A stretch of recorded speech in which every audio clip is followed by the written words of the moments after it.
Welcome back to A Corporate Time. We've had a lot of guitar legends on the line recently. I think we're going through like all of the ones that I love the most. It's almost like our buddy Bill has decided that he's just going to do stuff for me. And this is super duper cool because, I told the story last week. I told the story on the air about being in my buddy's Volvo listening to Satriani play. Yeah. I had no idea that we were going to get to talk to this next legend, okay? But also my buddy Dave loved our next legend because we would also play it in the Volvo. On the line with us right now, and you guys get the benefit because you can see him at the House of Blues Orlando on September 2nd. And on the 5th, he's going to be at the Billheimer Capitol Theater in Clearwater. It is legendary instrumentalist and guitarist Eric Johnson. How you doing, man?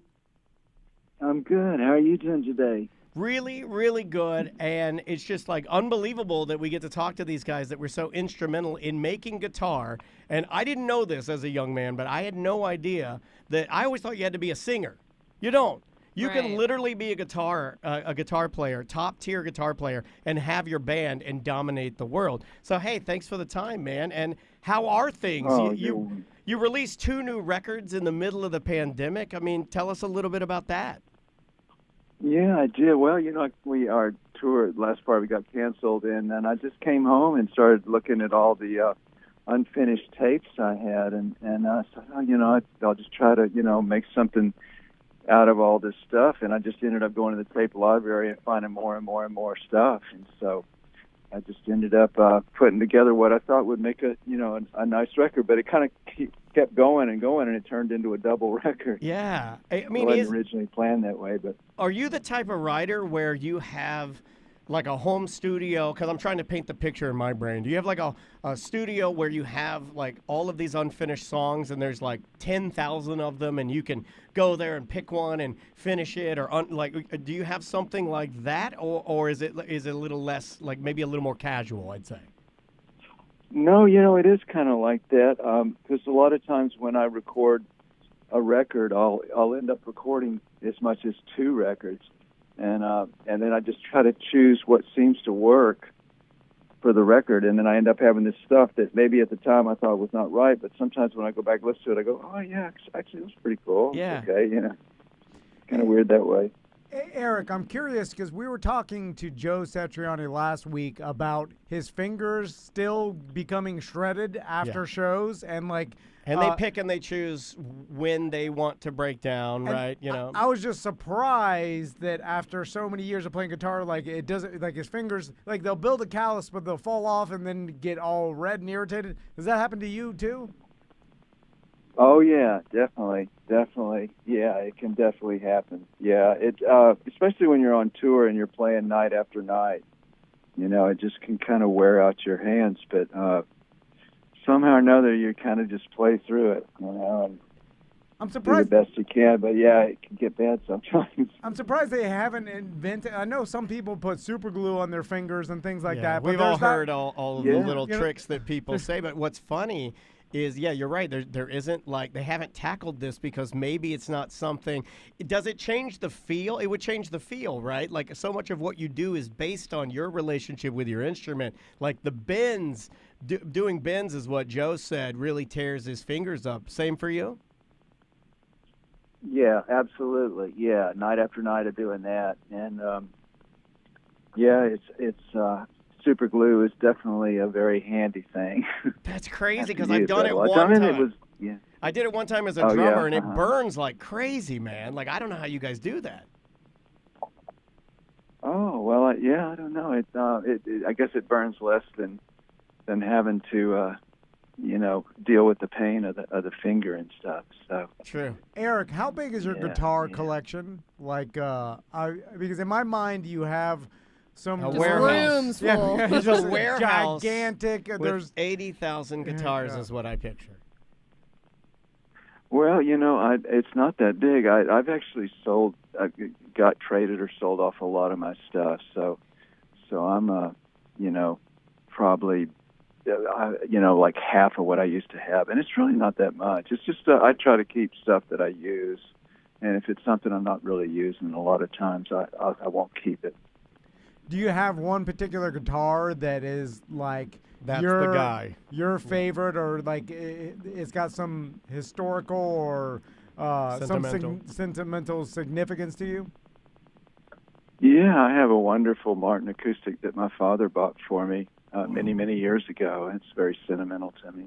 It's crazy how guitars become that way. Like I have a Martin. I just got it's a little parlor, like a 00 Martin, and it's cool because it took me so long to acquire it. You know, like having a decent acoustic, or a better than decent, I should say, acoustic is something that I truly believe a lot of people should do. You know, like I made it a goal guitar to get one of those. That's really interesting that you still have that. Do you still play it regularly? Oh, yeah. I like to record with it a lot. It's a wonderful guitar, and it's very sentimental to me, so I'll always keep that one. And on the topic of guitars, because, you know, so much of what I think you represent to me as a guitarist is your tone.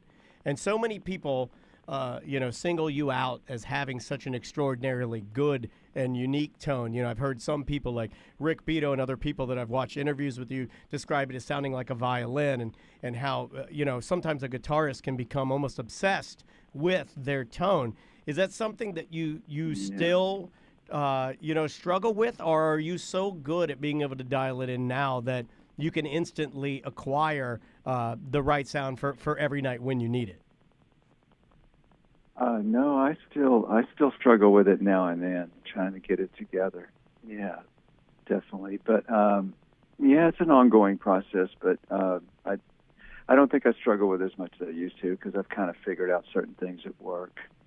Yeah, and in the one interview, you were kind of mentioning that when you get to a venue, that like power can even change the sound of your tone based on it being dirty power or interference and stuff like that. Are you finding that is still something you have to battle? Or like I would imagine that like we have venues here in town, like, you go to House of Blues where he's going to be on the 2nd, I would imagine that they try to eliminate that. Is it getting worse, getting better, or is it's always going to be something that the guitar player has to battle? It depends on the kind of tone you're going for, because things change. All the different types of tubes and, materials that make amps and guitars are changing. So if you're trying to get a real kind of old school, kind of smooth,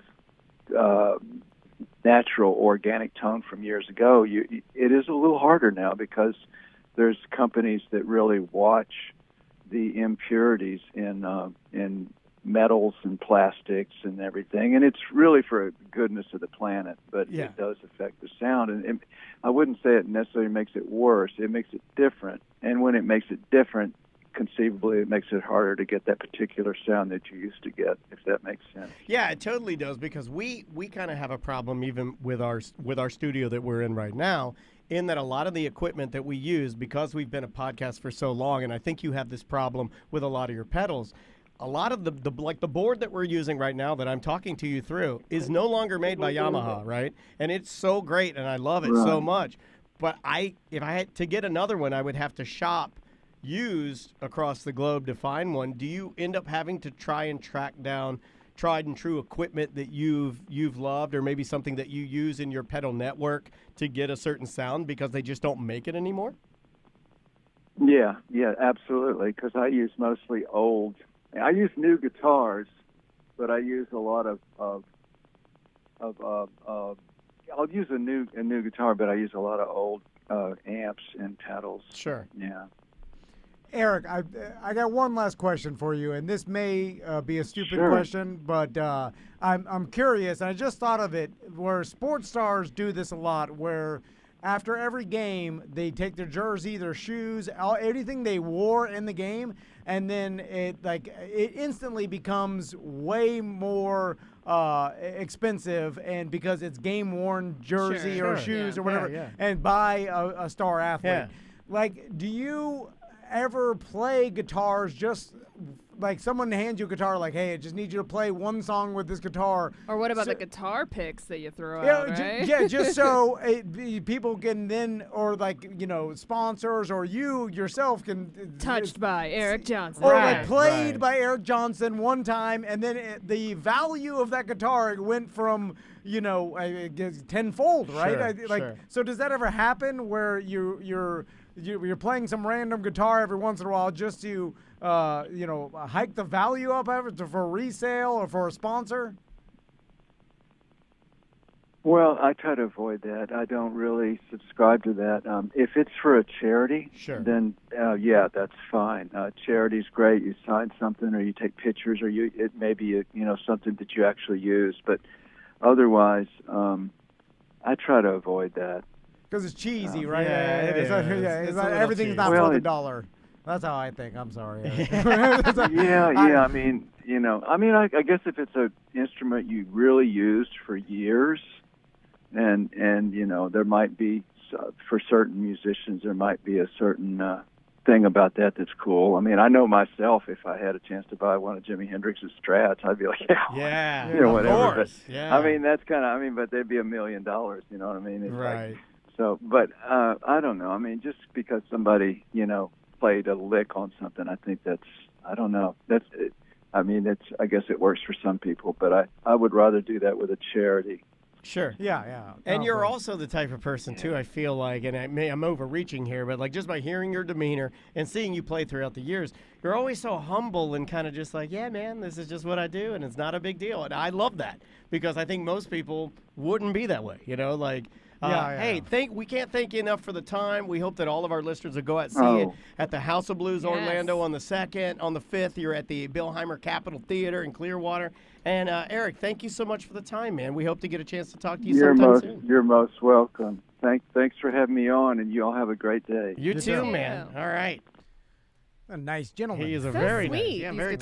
calm, like Yeah. low key, I like. I feel like he's just in the back of my car, and I'm driving him. I'm in the Uber, and I'm driving him, and he's in the back, and I'm like, "Where are you going? You going to Bevo Wherever you're Brady's?" going, man. And he's like, "Hey, I I'm don't just care here for the ride. He's like, "I'm just here to chill It's out." like the dude. Yeah, he is the dude. I so much wanted for him to just be like, no. It doesn't work. That's a long, stupid question. And Yeah. No. He did. He did that. He did a little, but you got to did it a little more. Like I wanted in the end, I would just be like, "No, you idiot." Right, I did too. Yeah, but I wanted them to call me an effing idiot. I'd be like, What are you, stupid? I'm like, why do I even do this? And then I wanted to yell, "Bill!" I'm like, "Are you obsessed with the tone?" Like a lot of guitarists get obsessed with tone. He's like, "Not so much anymore, man." All right. Okay. Fair. I'm sorry. That was my one too. I thought I'd figured it out. When I Okay. wrote down obsessed with tone, I'm like, I got it. Did you wanna hear- this is a 5-minute question. The I one- got a 5-minute. Do you want to hear the question I bailed on? I scratched on my out. I scratched on my out. I scratched on my out. I wanted to say, who do you think is better, you or Satriani? But I knew They actually toured together. Yeah, they're buddies. Yeah. Well, I know that, but you gotta have Yeah, an yeah, opinion. No, Sure, he's sure.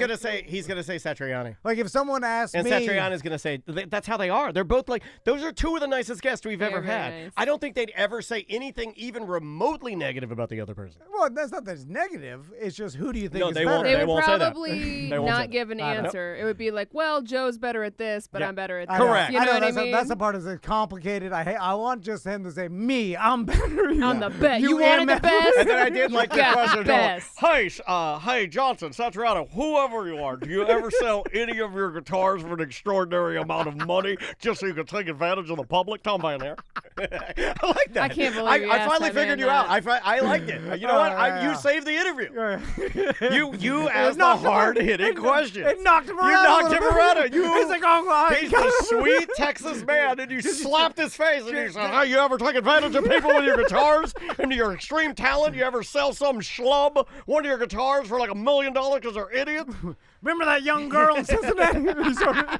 Hey, man, this is too crazy, man. Why you being all aggro? All right, bye-bye. All right. Now we got 45 minutes until we talk to the lead singer of Baha Men. I like that. All right, bye-bye. Bye-bye.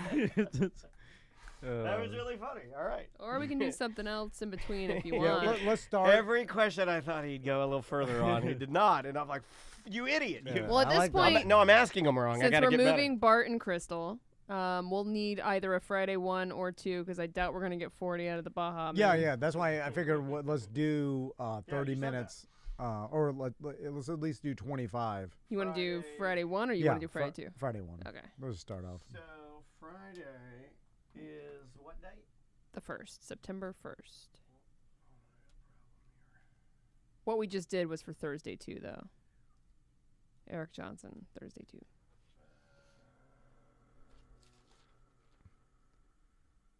For today, but we. Nope, today's tomorrow. Wednesday. Tomorrow, sorry. Yeah. We can do the intro for that now, too. But we already had We had a Thursday 1, which was Alina Burrows, which was 28 minutes. I fucked everything up somehow.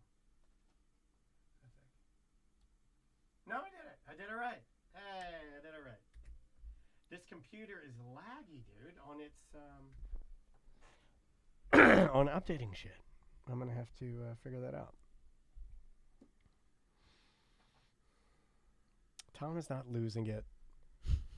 Your guillotine team is fine, EJ. They'll all be fine because unless you have a dog shit team, you make it through week 1. Oh man, I blew that yesterday. Because I got home. It's not you, dude. I couldn't even get into it. I gave up. Well, and then I just sat in the chat room, and they're like, "Why aren't you in here? We can see you reading the chat." I'm like, "I can't log in. It's a piece of shit." It is a piece of, but I actually forgot the damn draft. I did too. Because I You're got out here. businessing. Well, I got out here late. It wasn't even that. But then when I got home, because it was so late, like Crystal's everyone was about to eat dinner. She ordered, and What'd so you get? I put my phone down, and then because I was like, well, I've been working too much, and then after dinner, then the kids wanted to go for a bike ride. Then I went outside. I was pumping up everybody's tires. Then we went for a bike ride. You got to teach them how to do that on their own, man. Well, it was more about we're trying to beat the pitch black. It was already like You got to go fast. You was- can't give kids anything to do if you Okay, got to go but do fast. they know how to 750. pump up their own tires? Even Maisie doesn't know how to do that. That's hard. No, It's not hard. You I'm guys sh- didn't know how to pump up your own tires at 8? I had my dad do it. I'm sure At 8? I think so, yeah. It's not it's my fault, Sam, because I could teach them, but that takes 25 minutes of And our Sam- bike pump was a piece of shit. I And remember And they it. could just Google it. You had to take your No, bike no, pump it's just- apart, and then I had to take the guzset inside and push it back down to make a seal. Most of it is just I don't want to sit there for half an hour teaching them some shit. That's what parenting is. No, but it was like we're trying to go on a bike ride. It's 8 o'clock. I'm not but- specifically talking about last night. Yeah, I just in general was Just- asking if they knew how Just to. No, do- no. No time to teach Too it lazy. today. Got to do it later. So lazy. What are we doing here? 30 You minutes? know how hard it is to teach someone something? Impossible. Takes a special person to be a teacher. Have you ever tried to teach me something? That's the Oh equivalent. my God! Imagine blow teaching. my brains out when I was trying to help you with your email. Well, imagine teaching 2 of me. Well, I didn't volunteer to be a parent. Well, I just cream pied. No, you tried to I have didn't- children. I didn't drive down to the children factory and give me sit 2. there and interview. Yeah, just like You did though. cream pie. And it was really during the moment. And then the kid, the biology. Y'all of that- got to be more fun. Yeah, this is not- y'all got to be more fun. No. Just, so, and then once it happened, I was like, oh shit. Let me do it again. But then it's like, These are relative. they'll be fine. I got some good ones if you want to do. Can I get an intro for tonight's, for tomorrow, Thursday? Are we doing the recording or are we doing the intro? Either one. I mean, I need both. We can let's just record and we'll do intros So after. you want to Yeah. do Friday one? Yeah, we can do the intro in a minute. Or when we're done. All right, Friday 1. I got voicemails. If you got some emails, let's do those. All right, I'll bring us back. Or this is the beginning? Yes. Okay. You want to do what, 30 you said? 20 to 20, 20? 20, 25, whatever Okay. Cool. All right, here we go. In 3, 2. It is a corporate time with Tom and Dan. I'm Dan. I'm Tom. Samantha, our producer's here. Hello, Sam. Hey. Let's plug some fun stuff. We always have fun stuff. Well, I will mention that Casey put together a best of year 5 BDM show. Yeah. And what that means is we've been doing BDM shows for 10 years. And so he basically took the best segments out of an entire year, year 5 of us doing this. We're on year 10 now. And if you don't know what BDM shows are, we have a subscription component to every show that we do that's really just us independently giving you, well, we're not giving you, you're paying for it, but it's $2.95 a month. You can subscribe, and you get extra shows, extra old shows, extra parties, exclusive content. We try to give everything first to the BDM members, and that's what that's all about. Yeah, if you go on the site, you could actually, it's a sliding scale. You could pick your own amount you want to pay. Who invented the sliding scale? It should have been at just a huge amount. Only way you can get a huge amount. Well, now we're subscription fade, and anyway. Never saw it coming. But yeah, check it out. It's TomandDan.com/subscriptions. So you get extra shows, and one of these we're going to release today is the best of year 5. So we're going to try to do this more where we release like best of BDM only shows. Well, so it dawned on us that we have so much content that we could release this stuff to BDMs, or we can make it easy. Look, we know you guys are just as lazy as us. So what we'd like to do is find the best of the best, curate it for you, and then give it to you. That way you're not having to search for it. Because trust us, the BDM membership is such a value because there are 1,000 hours of content. More than that? Well, it's 10 years. We do a show every single day. So do day you want to dig through that? Do you want to dig through that, or do you want us to curate it and give that to you? I mean, you can dig through it if there's something specific you want to find. Yeah. But it's just easier for us to curate it, repackage it, give it to you, make it easy. Let's say 52 hours a year. So it's over 500 hours. But all the specials. Then there's special. And all the old shows. The old shows. That's what I'm saying. Yeah. I mean, but 500 hours it's of at just least hundreds of hours. So check it all out at TomandDan.com / I said subscription. It's / registration. Yeah, it's on our front page. Yeah, you can find it. Let's do some voicemails. Okay, voicemails or emails? We got both. So we'll fire up some. We'll fire up some voicemails. Here we go. This one is, I think. Well, here you go. Hey guys, BDM Chris. Listening to Friday Pre-Show, and what Tom is describing to Brendan, isn't that metrosexual? You know, it was like a big thing, the queer eye for the straight guy and stuff like that, where you can have straight guys who just know fashion and who are very, on the spectrum of gay, but not gay. They like women, they're just, that's, like Will.I.am, his mannerisms. Just the way they are. I don't think being stylish, though, is on the spectrum of being gay. Yeah. It's not, but it is associated. I know what he's saying. Right. Yeah. And it goes with the stereotype. A lot of people will use that term, although I feel like I haven't heard the term metrosexual in a long time. Oh my God, you stole it out of my mouth. I think we got rid of it. Because I think we did too. I think we realized that by saying metrosexual, you weren't. Because it has nothing to do with your sexuality. It doesn't. I mean, there are plenty of people I know. It's like people that like to take care of like their appearance, basically, right? They're very clean. Yeah. They have or good stylish, hygiene. They care about style and what they look like. Yeah. And like even decoration. I mean, sure. You know what I'm saying? Interior decor. Their house is put together. They're organized. Yeah. It's strange though that because of what we thought gay was, that has become part of the spectrum. Yeah.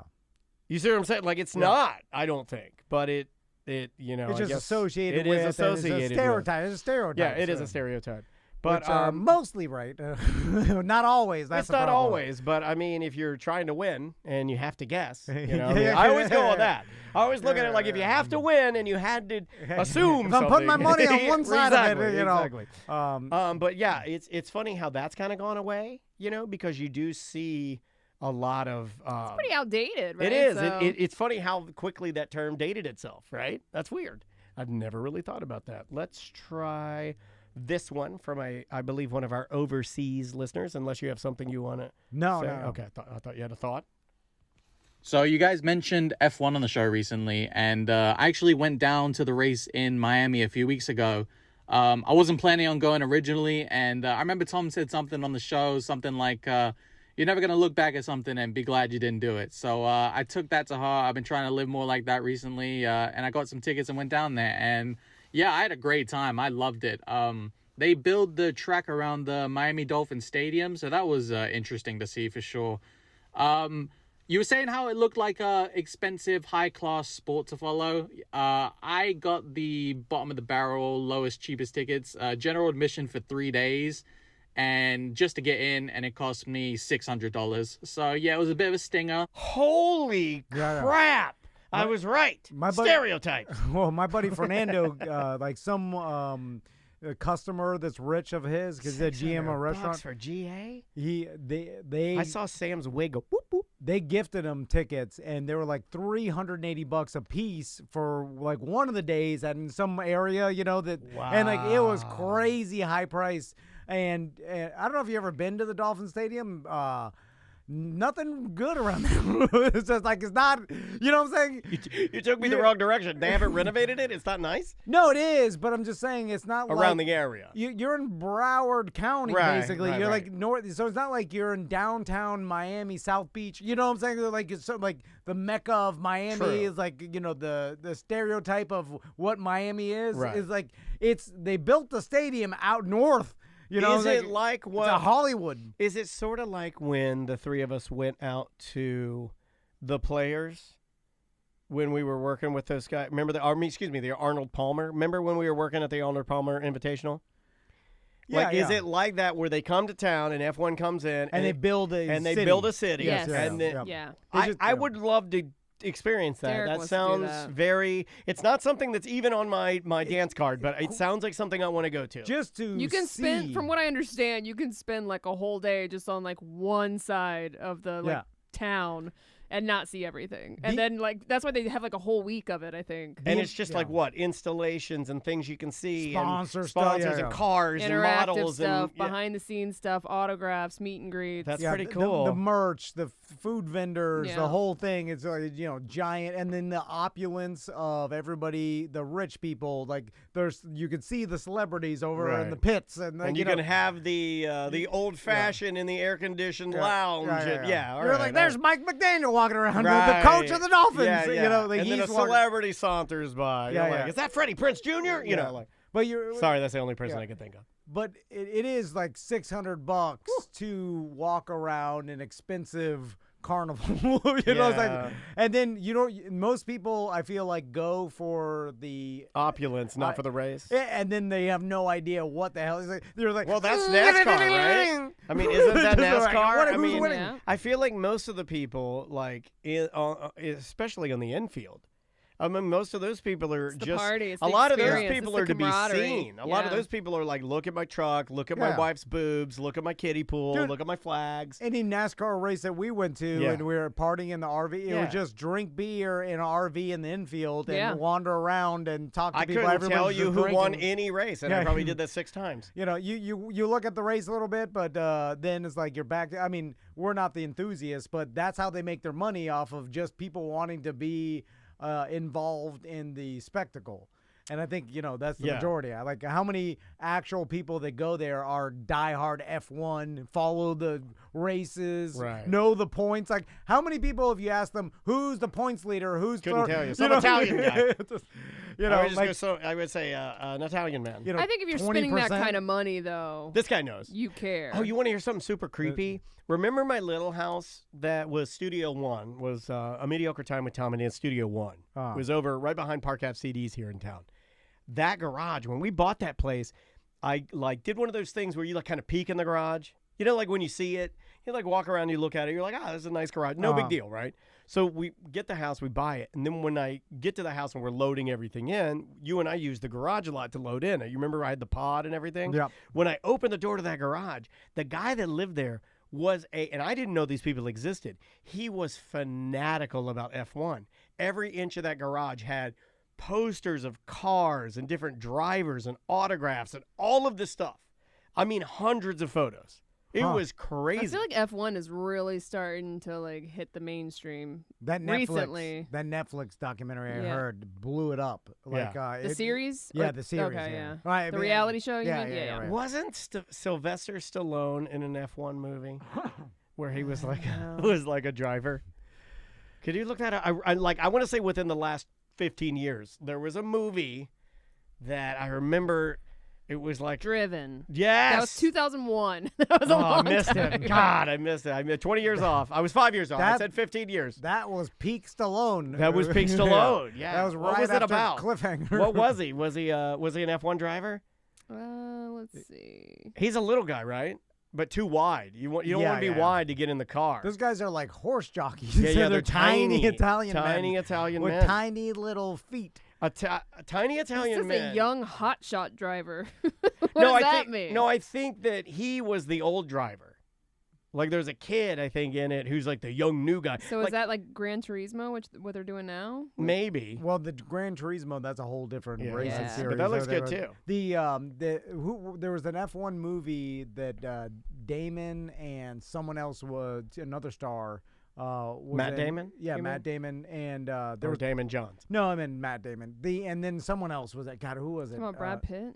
Brad Pitt's F1 movie. It was no, I thought it was or maybe I'm talking about like Ford versus Ferrari. Oh yeah, that was good. Which that was a F1 too, right? I think there are bits of it in there. You want to keep going?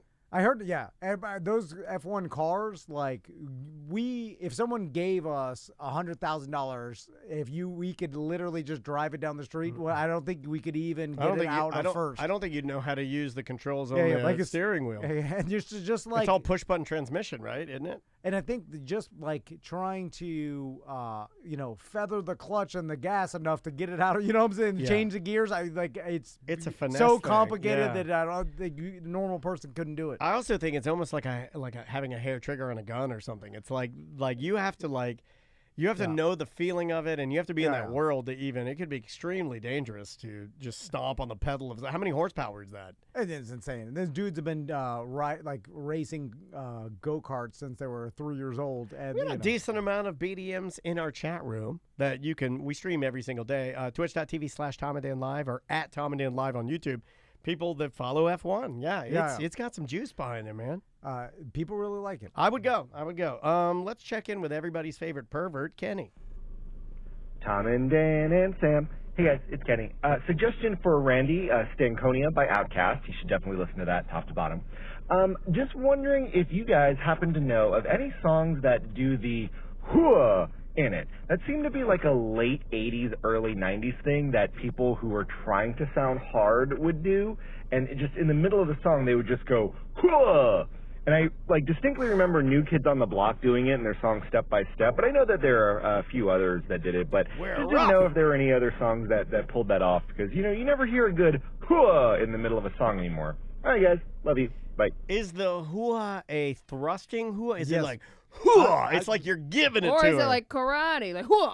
No, I think it's an audio booth. I think it's a booth. I think you're It's giving an it to her. audio X booth. gonna give it. Yeah.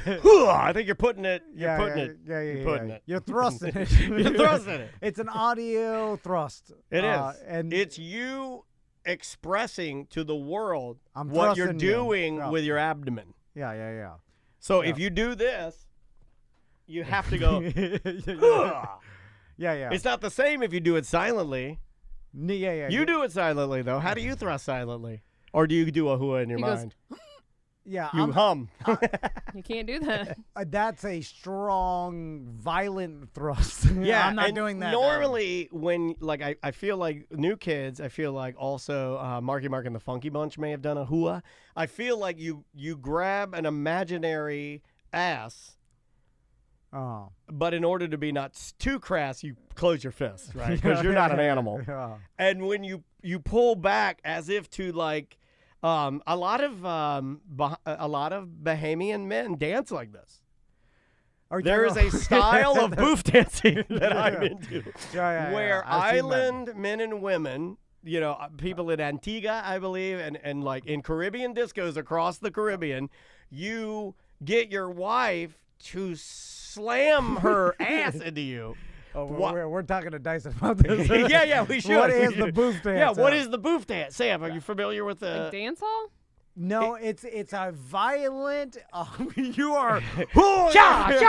And you never stop. And then sometimes the Sometimes girl they fall. is doing like You'll a knock her wig off. acrobatic flip onto your weight. Yeah, or it's your- It's called athleticism. daggering. Whoa. And then you dagger them off the stage Yeah, sometimes. yeah. And then it's to the point where it's so violent that you're Well, like, what is no, happening? No. Hold on, I have to And correct it's you, sir. It apparently appears it's violent. Jamaican origin. It appears violent. It is not violent. Some would say that it's some of the most expressive and passionate dancing But in it the is- world. It is not violent. It is simulated violence, but there's no violence It is involved. part of the dance hall. It's beautiful.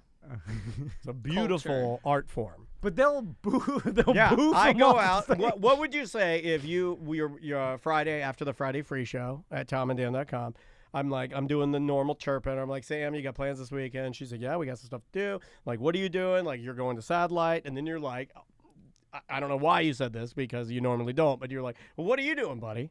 And I'm like, oh my God, he talked to me. And I say, I'm taking Andrea I'm going to take her to A violent take her to boof-off? Daggering. We're going to go Daggering. Oh. We're going down on I Drive. We found a Caribbean bar, and we're going to go Daggering. Daiquiris and Daggering. I like it when the guy is ultra skinny. Little. He's gonna be little. Yeah, tiny. And there's a big mama. Yeah. I like that too. Or she just has such an enormous butt. There's something nurturing about the enormous butt with the skinny man where you feel like he's just being taken care of by her body weight. But he's trying to violently boof it. But he can't. He's just yeah, too yeah, small. It's like a stick man. Yeah, it's like And MC then- Hammer. Can't boof that. And she's not even bothered No. by his violent It's boofing part of the dance. because he's It's courting. It's I mean, courtship. He only weighs 93 pounds. Oh, yeah. And she's 260 if she's a pound. Yeah. And it works. It just works, right? Because if they were both big, wouldn't work. And if they were both wouldn't be- skinny, it'd be too harsh. Yeah. Too many angles there. You need something. You need soft surfaces. Yeah. Although I would, just for curiosity's sake, would like a giant dude and skinny girl. Just to That'll see what never they're- happen. Culturally, that's like, what are you talking about? What are you, insane? Sorry. Guys, next thing you're going to ask for Sorry. unicorns. Oh, I want to believe in unicorns. There's no such thing as that. It's big mama and skinny dude. It transcends all race.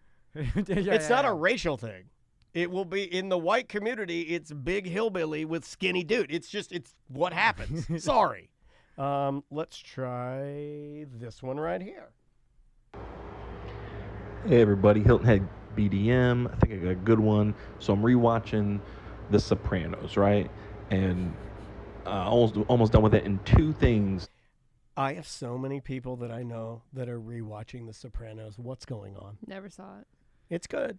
You know, Too much other stuff to watch. Exactly. I don't suggest things to people because Sam's right. She's already got a list. I don't It's need also to suggest so anything. old at this point. It's like, well, Well, it happened. It is so old, but I will the say world has moved on. it's some really good performances if you're into acting. It's just too much. If It it was a is. movie, it'd be different. Yeah, but I because agree. it's a whole series, I'm like, I'm not trying to I missed the again. boat. See, I'm falling into it. I'm almost not suggesting it. I missed the boat. It's fine.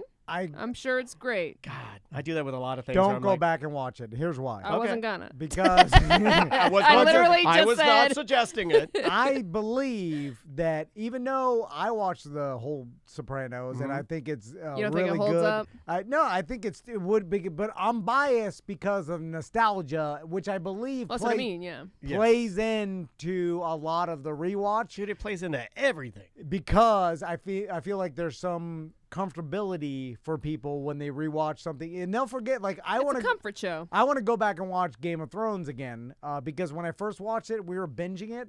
I think it was like during COVID or whatever, and It's not I a feel fun like binge watch. Game of Thrones. It's better. It forgot- was better week to week, dude. I forgot a lot of stuff. And then sometimes me and Crystal would fall asleep like after Yeah, the they're second long episode. as hell. And then we go back the next day, and then we were like, did we watch that? Whatever. We just And started. it's complicated. Yeah, and we knew that there was an infinite amount back then. When we started, we're like, we don't have to pay. And I feel like I missed a lot, so I'll go back and watch it. But if I hadn't have watched it the first time, I don't think I would watch it and get the same enjoyment Right. just because I've already kind of know. So I feel comfortable watching it again. And like, you know what I'm saying? Yeah, like, I do. I make Andrea so mad because I don't rewatch movies. I don't rewatch shows. If I've seen it, I've seen it, and I never go back. It's kind Like, of it could literally be the best movie in the world. Like, after I saw Avatar with 3D goggles and the embers are falling down. You don't need to rewatch Avatar. No, but I'm just saying, No, it wasn't any, like, no movie. Like, the first time I saw The Hangover, I was like, comedies are back. I'm just trying to go with movies that I felt something, right? I don't look at it ever and go, can't wait to see that again or roll it again. Like, I'm just not, even roller coasters. You go on a roller coaster one time, that's exhilarating. I loved it. Let's go again. I'm like, I guess. I don't care. I've done it. That's just me. I'm a weirdo. It's a hard argument to rewatch something when there's so much new Yes, stuff. yeah. Well, let's go back into his voicemail. I sort of hijacked it. Are happening in my brain. One, they're both from sound. It's weird. One, Tony is eating pasta all the time, right? But and just him eating it, the sound of him eating this He's pasta a loud eater. It's part of the character. made me really want pasta. So like I've made spaghetti 3 times for myself this week.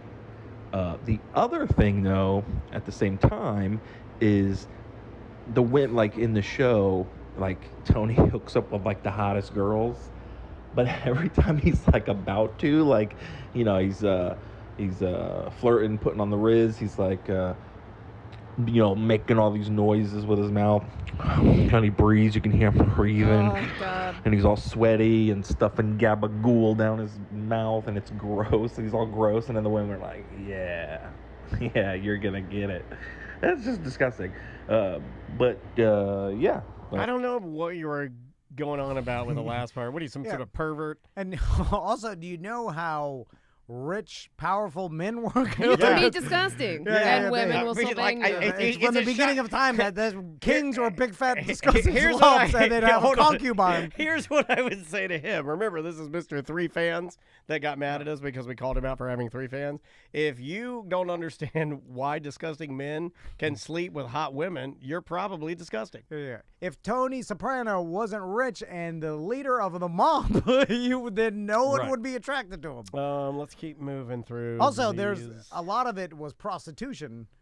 You know what I'm saying? There were strippers that worked at the Baha Men. Yeah. They never really. Maybe they showed it sometimes, but it was just like an or understood thing that he was paying for that. It was also to give you the kind of sort of the anti-hero thing with Carmela, right? Carmela, because we all kind of grew to like her character, right? Yeah. So it tugs on your heartstrings to think that he's this guy that could both be good to his family and also be cheating on her at the same time. So for somebody like me, it's a mind F, right? Yeah. It's good writing. I'm like, see, it can happen. Yeah, I was like, this is what I want. You know, let's try this one. Was Dan in Palm Bay.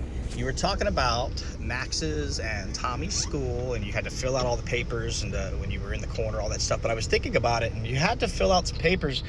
Do you know that your teacher or your son's teacher is going to have to call him Maximilian? We know. We did this, right? That's the whole thing. That was what the whole story was about. Making people forget the point of the story. Yeah, that's why. Could be a thing where they haven't fully listened to the entire segment yet. You know? That happens a lot where people will pause the show and be like, I'll help them. They got to spit it out, and then they're like, oh. Maybe we're... Disregard that last voicemail. That's why I had to write his whole name, is because they like, you have to fill out a paperwork for us to call him Max, which we did. It's an easy thing. It's not like some long paperwork. It's just like, hey, Max, all right. Yeah, we got it. It's like, this is a formality now, you know. So anyway. Let's try this one right here. Man, every time that the librarian Silence would speak, Javier would just blast her with every single piece of yard equipment he has out there. He is just on fire this week. A couple of weeks ago, we had on a guest from the library. It was our friend Silence. Yeah. And she's so sweet. And she came in here, and it's true, because I went back to listen to it to trying check to silence. Every time Silence would go to say something, our yard guy would come to the door and rev his blower really loud.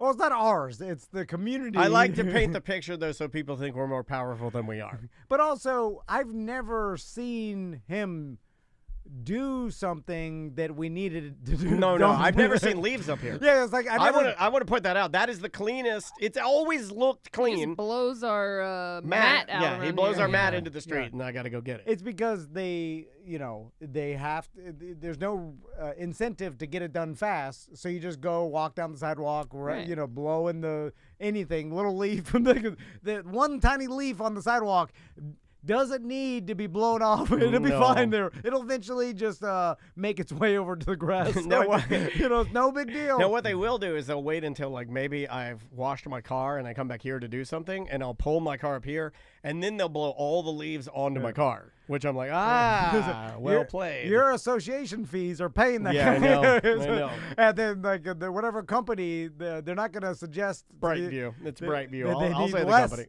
Yeah, they're never going to say like we don't need all this. Like, you can, we'll do it for less. And they're very nice.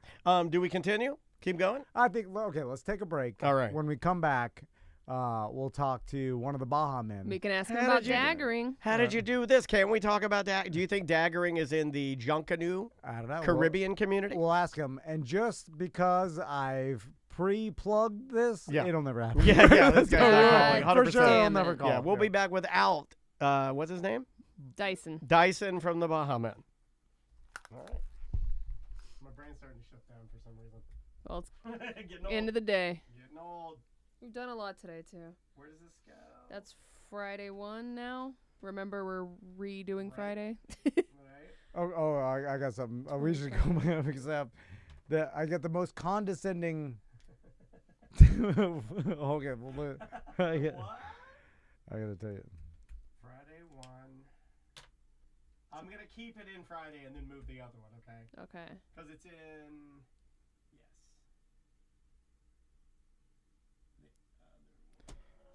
What time is he? We 2? got about 12 minutes, yeah. Oh, we already did the intro for that Friday too, right? No. No? Yeah. We did Wednesday. Uh-oh. Then I've labeled everything wrong again. Or this thing's just going slow again. God damn it. I hate it when we move the files because it always fucks me up.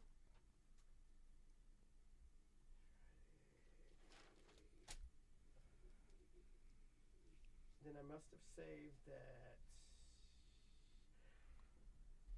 What was Friday's? Was Barton Crystal. Barton Crystal. Okay, I gotta find that. Well, I guess technically I don't. I could just grab it from the master file and then just rename it whatever I want, right? Because we're moving it. Yeah, we're moving it to Tuesday the 5th. Okay, that's what I'll do. Friday's the date on Friday is The 1st. Okay. September 1st.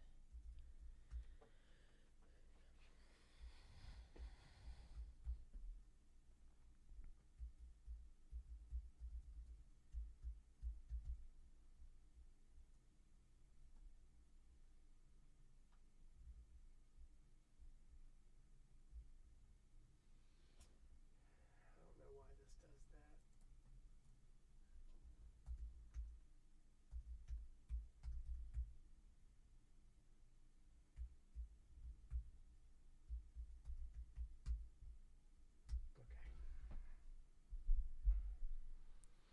I want to talk about this, but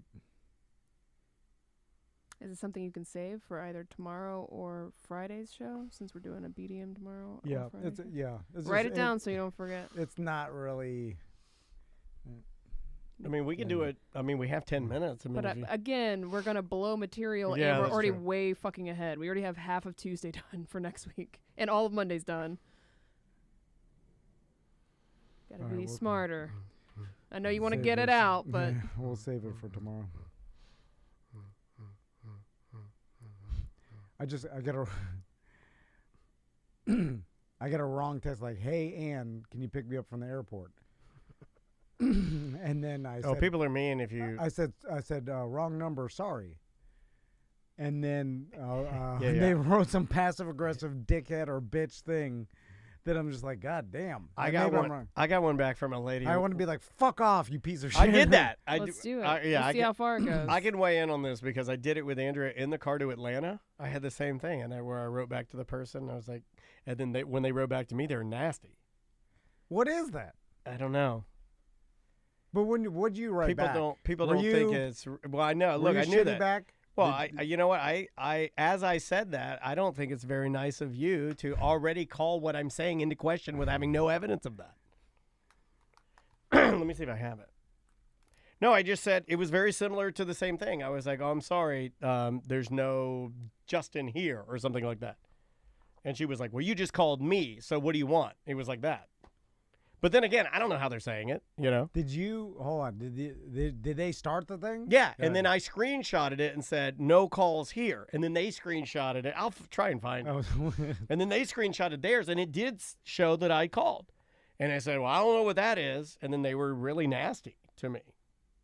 Let's see if I can find it. And I wasn't even going to text back, but I was like, oh, shit, maybe this person's waiting at the airport. Or maybe they're not real. Maybe it's not, is it not even Could real? be a scam. No, it's someone. It's not like no, but like they're asking for anything. It's just let's see. Not yet. When did I go to Atlanta?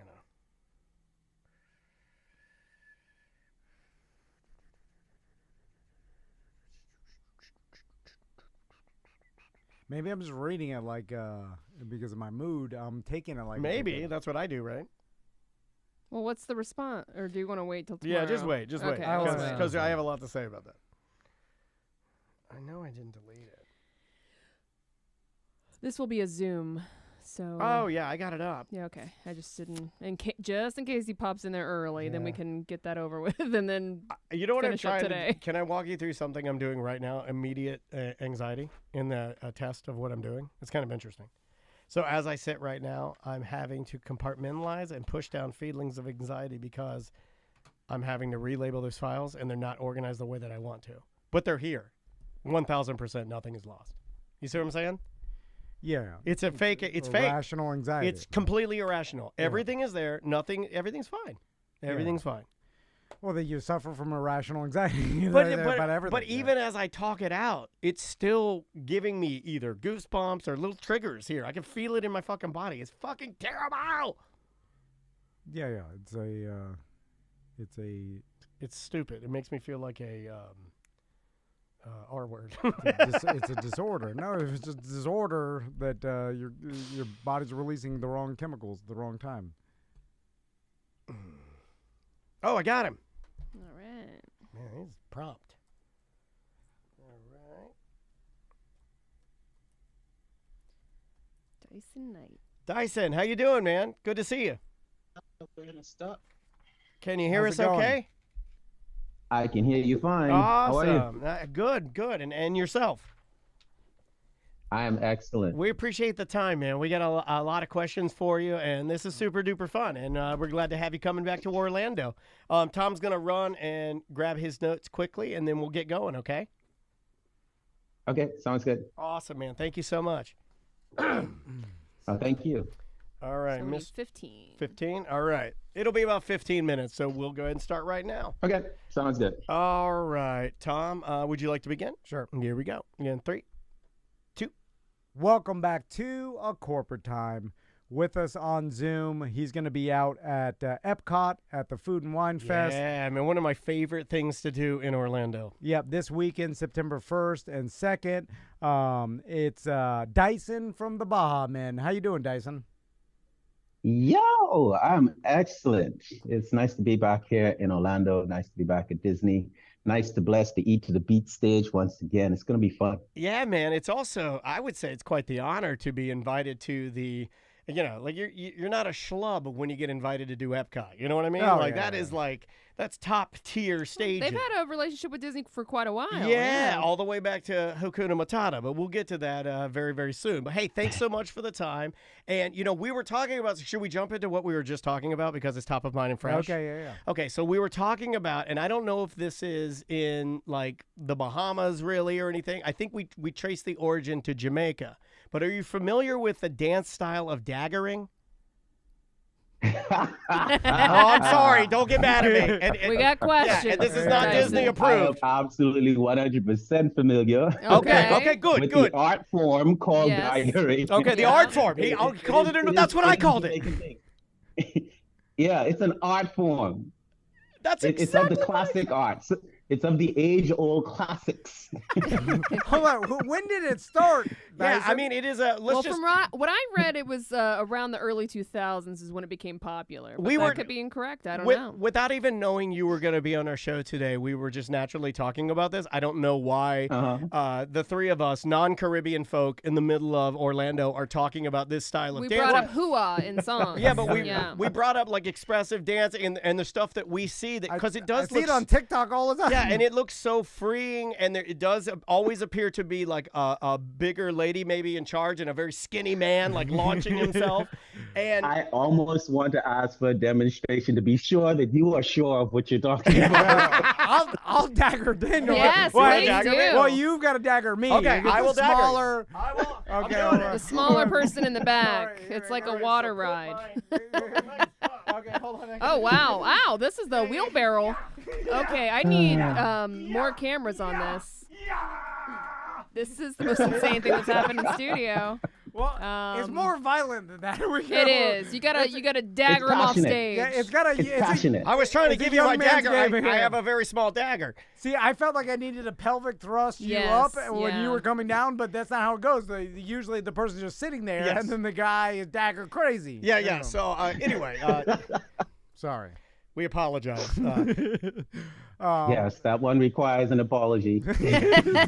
Dyson, real quick, in doing our research before we talked to you, I wasn't aware, and I'm sure a lot of our listeners weren't aware, how long Baha Men Has been a band. has been a band, and Long time. even before your massive hit. But are other people surprised about how long Baha Men has been a band? The band surprises people on a whole bunch of different levels. I mean, they became the Baha Men from being another band in 1992 with the Back to the Island album. So yeah, the name of the band Baha Men was in 1992. But people are surprised that we are actually a band and not one or two people. Right. And then when they hear the band, they're surprised again to know that we are actually a trained musical, very professional band, like with live instruments. And we can go live at any point in time and play all of the music that we perform. So was this a case, and we were kind of speculating a little bit, before you got on the air about this, was this a case of the hit or the thing that most people know you guys for that broke you was really like maybe a lesser known style, maybe not the true musicality that you guys present of like Junkanoo style music and stuff like that? Is that accurate? It was it's very random. Who Let the Dogs Out came straight out of the left. We actually had an audition that brought in the three new vocals I believe that's in 1999. They went into the recording studio after the auditions, and then 2 weeks later they had Who Let the Dogs Out, and I think a week or two after that they released the album, and then a few months after that the song blew up. So this is something that they just tried new, and to be honest, the leader of the band, Isaiah Taylor, he actually said no to recording this song initially. So the fact that this song is the song that most people know about the band is quite bizarre, but hey, it's been it's been a sought after song, and it's kept us on stage. What a God, blessing. so many movies. I'm so glad to hear No you say complaints. that. And exactly. What a blessing. But I can remember going to the Bahamas, and that was the first time that I was approached with like the style of Junkanoo music, or culturally what that is. And for like our guys, can you explain a little bit about that style of Caribbean music and how you guys are you guys rooted in that, would you say? Yeah, the Bahamas, I would say that we adopted Junkanoo. Of course, Junkanoo is an African sound based off of the African skin drum. It could be goat skin or any type of animal skin drum. And that's the heartbeat of the entire music. And then the evolution of it is what, the Bahamas has done, pretty much, blending it with, and some of the cultural advocates of the Bahamas would be angry at me for saying blend, but we have blended it with like country music and popular music. I'll give you an example. Please. The Casey and the Sunshine Band used to be Casey and the Junkanoo Band. Whoa, I did not know that. Yes. Interesting. Yes. And a lot of artists have been influenced by Junkanoo music after coming to a Junkanoo parade. We do two big parades every year. It's on Boxing Day, that's December 26th, and on New Year's. And then after experiencing Junkanoo, because it's a huge tribal sound. We're talking about the groups, the actual band is 300 people strong. That's awesome. drum sections of like 60 or 70 drums. And the costuming, right? Crazy. Like in the pageantry and the costuming. Because I think I was in the Caribbean with my parents at one time, and I remember seeing a huge band, as you know, Dyson is describing, but the pageantry of the costuming also played into it. And what I remember, it's a core memory as a young man, because I'm a drummer. A lot of the guys that were playing drums, I remember their outfits had little bottle caps on them, so when they jumped, their outfit was a drum. So it wasn't that they were they were shaking their body to do like the maraca, you know, if you were like, you know, Latin, and they were doing, you know, and also playing drums. And I was like, yo, that's like, it was cool. It was really cool to see like the whole thing there. Do you guys do any of that with, you know, costuming or anything, or do you always try to play towards like the evolution of it or the blend? We're very pop. We're very pop when it comes to our dress style. Yeah. But back in the day, it used to have a little bit of costume. And you know, when we were really, really hot, we would bring a small contingency of Junkanoo musicians along with us, and they would be in full costume just to give people a real feel of the Bahamas. But we don't do that as much now. I mean, every now and again, we get a little, you know, and we throw on, it's cardboard and crepe paper and bright colors. But those costumes can become very, very elaborate, like go up to 20 feet tall and huge. It's like a Mardi Gras. Yeah, it's got like a carnival vibe to me. And it also was instrumental for me as a young man loving music as a musician. It was a core memory of understanding that not every music in the Caribbean is reggae. Right. Yeah. You know, Very, very seriously, like as a young man growing up as a young white man, you hear something, you're like, oh, that's reggae. Nah, man, that's disrespectful. Yeah. You know, It's like a whole different genre of music. It was really cool to be able to see that. Yeah, Tom. Yeah, even reggae music has different like genres within the overall genre, like dancehall. Dancehall music is where you would find a lot of your daggering. Right. Okay, yeah, we were just We're talking about that. I like the old 60s Trojan record stuff. Like that to me is and like a lot of the UK you know, reggae, the Trojan style stuff always hits good for me. Yeah. But we were very you know, supportive of our Jamaican brothers and sisters and of reggae music. I mean, where would the Caribbean be without Bob Marley? So we definitely recognize how much reggae music has opened up the global market for Caribbean sound. Right. So speaking of that, the global market, I'm curious, because of your guys' popularity and the global popularity of Baha Men, have you ever found yourself playing in a geographic location or somewhere where you're looking around and you're like, I cannot believe that we are performing here? Like you're playing in Germany. The Vatican? Yeah. You're doing like something. It's like who let the dogs out top of the Sphinx in Egypt or something. Or just like you're in like some small town in Wisconsin, some strawberry factory. That could be just as strange. You're correct. Yeah. So what's the weirdest place you've ever played? Oh, wow. I would say not as far as we've done some weird shows. We've done some shows, not to call the place weird, but just random places you didn't really expect to show up. Yeah. We've done some birthday parties in the small corners of Indiana. We've been to Germany. We've been to Monterrey, Mexico, where there was like 170,000 people. And the only thing we can really say to them that I was sure that they understood was Buenos noches. And you know, after that, to hear all those people singing Who Let the Dogs Out. We've had some really heart melting but mind blowing experiences. And I've only been in the band. I can't even say only anymore because it's 2004 and it's now 2023. So yeah, I've been in the band a while. Yeah.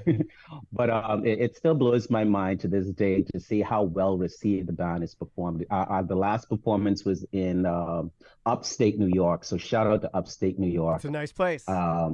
Yeah, it was really crazy. I got to eat wild berries for the first time. Oh man. I was walking around barefoot on the lake. Yeah, it was really cool. Yeah, I love it. That's very, very cool. Dyson, if you were to describe Junkanoo music to someone, how do you do that? I'm just curious, because if someone didn't know what it was, how do you verbally describe it? Because nobody told me. I had to experience it, right? Yeah. That's a good question. It's I would draw reference to Phil Collins, um, simply because he uses a lot of African instruments in his music.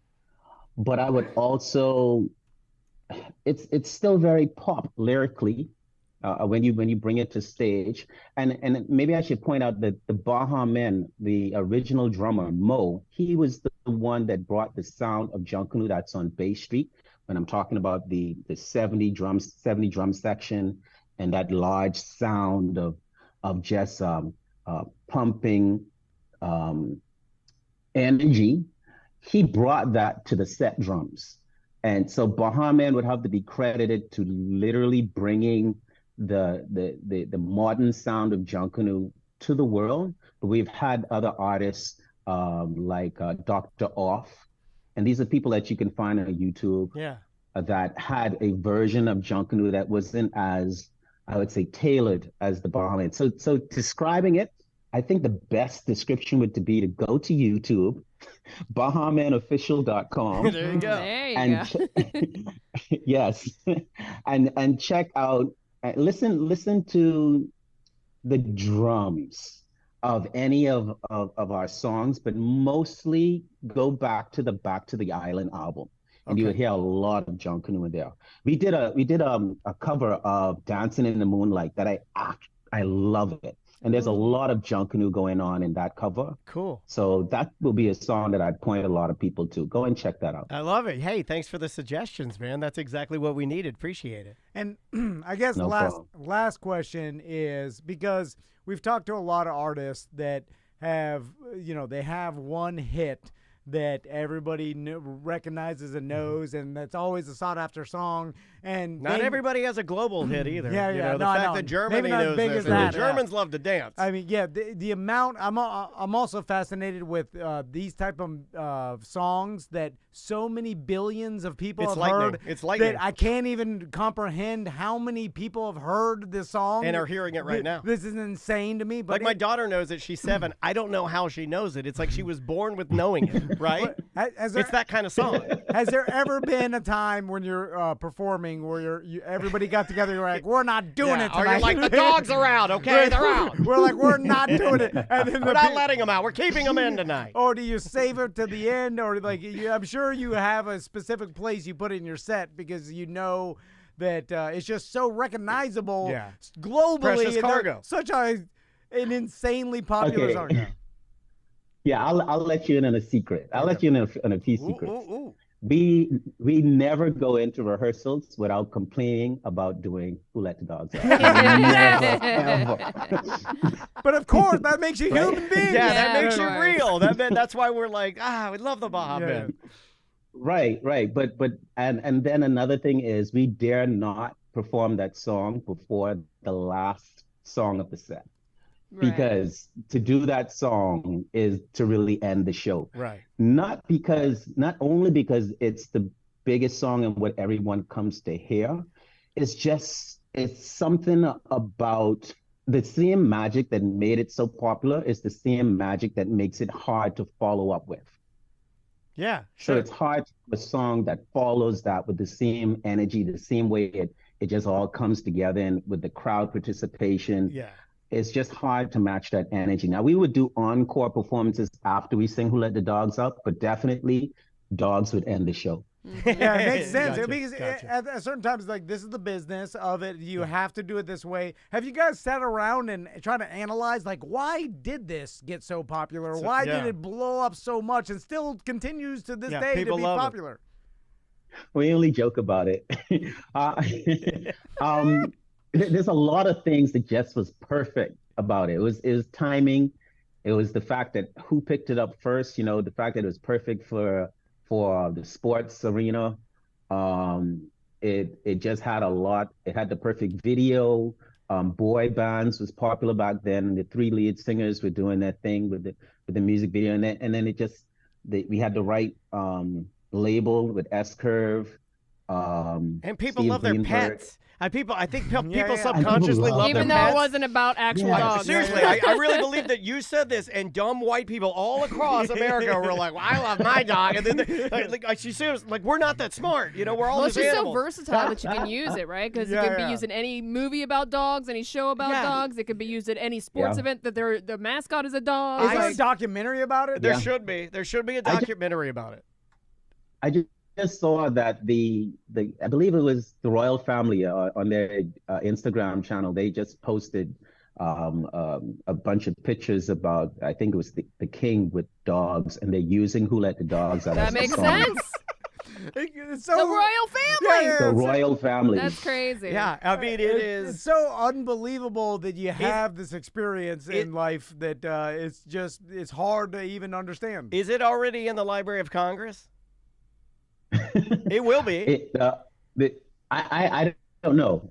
I bet it will be. It definitely. In fact, we should, or you. Well, I mean, we like I'm a part of it. But you need to press for that because it's as far as Junkanoo songs, right? Yeah, it's a representation of something that's very powerful for the Caribbean. It exposed the world to that style of music, which There you go. did so much for it. If you look at just as marketing, it's Library like of insane Congress. marketing. You got to put it in, and then you shoot it into a time capsule, right? All that kind of stuff. Well, Dyson, thanks so much for taking the time to talk to us.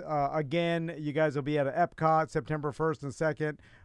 Food and Wine Fest. Great event to see. Go out there, catch a It's always a concert. fun set. Yeah, you get a yummy bite to eat, a cold beer. You watch the Baha Men. It's a great time. Dyson, thank you so much for the time, man, and thank you for letting us dagger for you.